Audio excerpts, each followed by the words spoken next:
Well, my friends, I just seem to like to torture myself, which is why this is the third Hellcat engine that we're featuring here on Test Drive in about 1 year's time. This, my friends, is a 2021 Dodge Durango SRT Hellcat.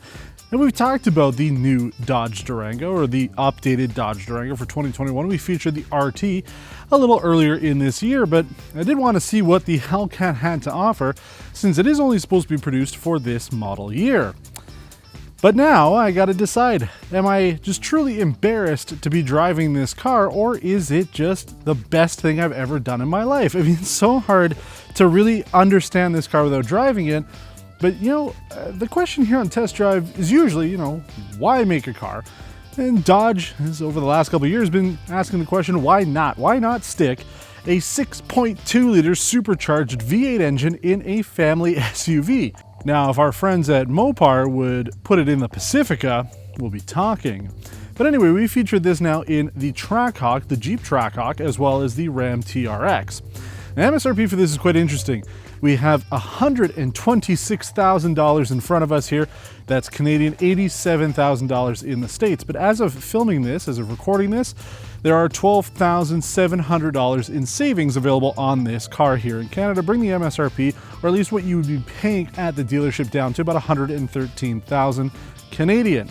Now, how does that compare to the Trackhawk? That was about $133,000 the way that we had that one configured. The Ram TRX was the best deal at $118,000. Now, I don't know who's going to actually go in and pay MSRP for one of these. I know when the SRT Hellcats came out originally on the Charger Challengers, there were a lot of markups on them. People were buying them to try and collect them and sell them for more, and that was actually happening with the Ram TRX. When we featured the one that we had here, they were sort of rare. I have started to see a lot more of them on the road now, but people were asking like $170,000 for them. So I don't know if the Durango will go up in price. I don't know if this is really a sought-after vehicle, but let me know in the comments below what you think about this. But it is exactly what you would expect. It is the same Dodge Durango we featured earlier this year with a big-ass engine in it. And it is fun to drive. There's a bit of a novelty factor to it, much like we talked about when I drove the Trackhawk and even the TRX. Yeah, it is fun to rip it around and make a lot of noise. It's a lot of gas, though. We'll talk about the fuel economy when we take it on the road test. But it is nice that Dodge is offering this. They are now focusing pretty much 100% on the performance side of things when it comes to the Stellantis Auto Group. They've got rid of the Dodge Caravan and the Dodge Journey, making all of their vehicles more performance oriented. So having a Hellcat for the Durango certainly makes sense. Making it only for 1 year, though, is going to be kind of interesting to see why they've decided to go that way. Now, this vehicle on paper, as well as far as the National Hot Rod Association is concerned, will do a 0 to 100 kilometer time in 3.5 seconds. It will complete the quarter mile in 11.5 seconds. Very quick for a big 3-row SUV such as this.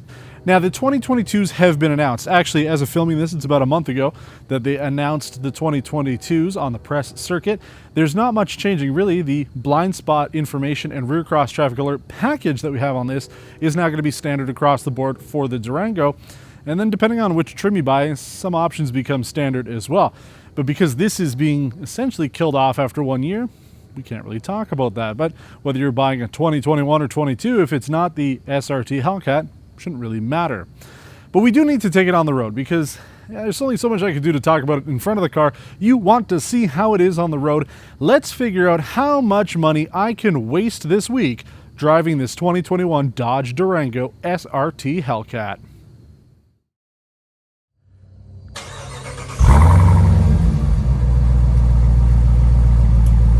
Oh my God. Well, my friends, I'm driving the Dodge Durango SRT Hellcat, so you don't have to, because this is probably going to cost me about $400 in gas this week. But let's talk about the fuel economy before we do some performance testing. This SRT Hellcat completed our 100 kilometer test loop in 14.4 liters per 100 kilometers. That's a lot. It's like 16.3 US miles per gallon. Now, how does that compare to the other Hellcat engine vehicles we've driven, and how does it compare to the other Durangos that we've driven? Well, first off, compared to the Ram 1500, that completed our test loop in 18.2 liters per 100 kilometers. That's terrible. And the Trackhawk, the Jeep Trackhawk that we did just a little over a year ago, completed it in 14.7. So interestingly, this was the most efficient. Now the thing is though, when you're driving a car like this, you do end up ripping it a little bit. Okay, now I did have it in eco mode when I did the test loop, but there's some points that you just have to kind of gun it. So those numbers are not as accurate as we usually get for our test loop. Now, how does it compare to the other Durangos? We featured pretty much all the engines that are available on this vehicle. So compared to the SRT, which I think is the best of the best, if you really need to have a Durango, that's the one to go for if you want performance. Completed our test loop in 11.5 liters per 100 kilometers. The RT with the 5.7 liter Hemi V8 completed it in 11.3 liters per 100 kilometers, so a little bit better. And then the V6, the Pentastar V6, tried and true from Chrysler, completed it in 10.9 liters per 100 kilometers. So overall, all the regular versions are pretty much in line. Makes sense, this one being quite a bit more fuel inefficient. And it makes sense, right? Who thought putting a supercharger on an engine would make it less efficient?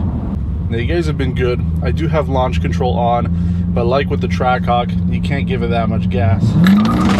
Holy crap, man!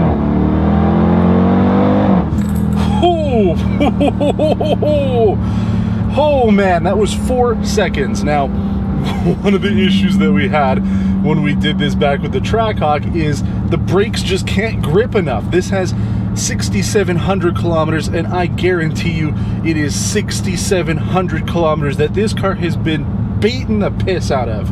So the brakes are not going to grip that much. And to be fair, if I actually went into the launch control settings, I'm sure that the RPM is way too high. So I was actually having to control my RPM in order to make sure that it wasn't actually pulling off and basically not launching properly. So the best this vehicle has done, according to the trip, was 3.9 seconds to get to 100 kilometers. And keep in mind, going from 0 to 60 miles is just slightly different than going to 0 to 100 kilometers. So that 3.5 seconds that this car is supposed to do, probably shave off a second or two to get to the MPH. But either way, you're getting pretty close to what Dodge says this will do. If you have the car warmed up, the engine is warm, the tires are warm, and you're on an actual drag strip, I don't doubt that you can do it. Now, I'm sure I'm going to have some people complain that my title is clickbaity. This is stupid, but it really is, people, okay? This is just a stupid car. Why? Because it's $126,000, and this is essentially the same thing that Dodge sold in 2011 with a bigger engine. And here's the thing, when I looked at the press release for this vehicle, I was curious, okay, obviously we're putting the 6.2 liter supercharged Hemi SRT Hellcat V8 in here, so I imagine though that Dodge has done a little bit of tuning on the suspension or the chassis or the brakes or anything to make this a little bit different than the SRT, and they haven't. The only information about this is we put the big engine in it. That's all they did. Just put the bigger engine in it. So there's nothing mechanically different about this that I can tell over the regular SRT aside from the engine. But the price is so high, and you're basically getting the same vehicle that we've tested for years now. And it's very hard materials all through. Yeah, you have a tiny bit of leather, and the seats are comfortable enough, and you can spend even more to get like the carbon fiber interior and the suede or Alcantara headliner. It doesn't really add to this vehicle because it is so old. Now, I get it. Chrysler right now is making money selling vehicles that they haven't done any real R&D with in 10 years. And that's fine. People are buying it. Good for you. If you're one of the 2,000 people in the US who will buy this or have already purchased it, again, I guess good for you. You're going to be holding on to something that hopefully is only going to be produced for 1 year. And I say that because then it does make it special. One of the things that I'm not complaining about when it came to things like the original Hellcats is they were supposed to only be produced for a year, and now they've produced them pretty much every year with some special editions here and there. So I hope that this really is going to be the only year of production, so those who do buy it have something special. But I don't know, man. Just like with the Trackhawk, I enjoyed it for the drive home. It's fun to rip around and make a lot of noise. And then the nostalgia of having a muscle car SUV wears off. The novelty of it sort of wears off. And now I'm back to spending $97,000 every time I start up the car.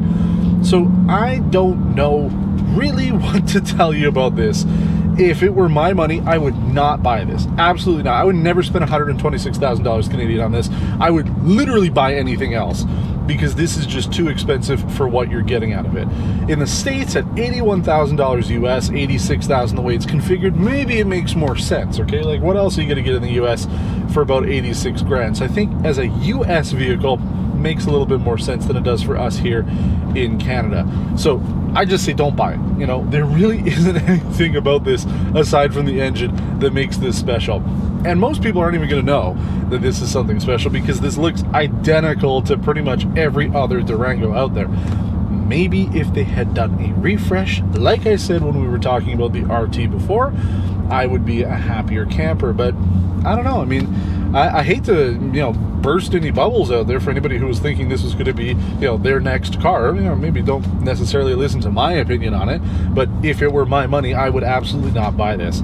You know, the thing with Dodge is they are kind of stuck between a rock and a hard place, because they're not necessarily going to come up with a brand new Durango just to stick this motor in it, so they really had no choice but to use the one that already exists and essentially just put the engine in it, because I guess they should, right? You know, when you think about it, they only have 3 vehicles now: the Charger, the Challenger, and the Durango. So why not offer the Hellcat on all 3? Make it kind of fun.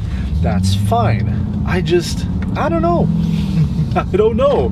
It's a fun car, but it's not $126,000 of fun. It does have 3 rows though.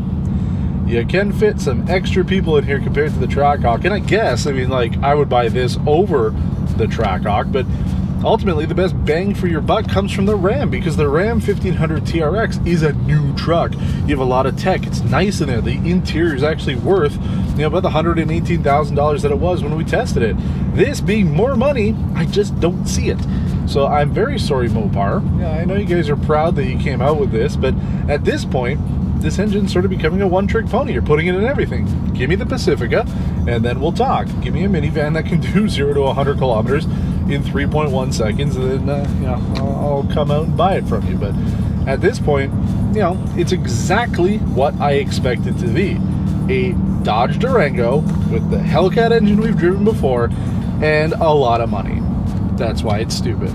And just because it's stupid doesn't mean it's a bad thing. There are a lot of things out there that are stupid that are still fun, and it is fun.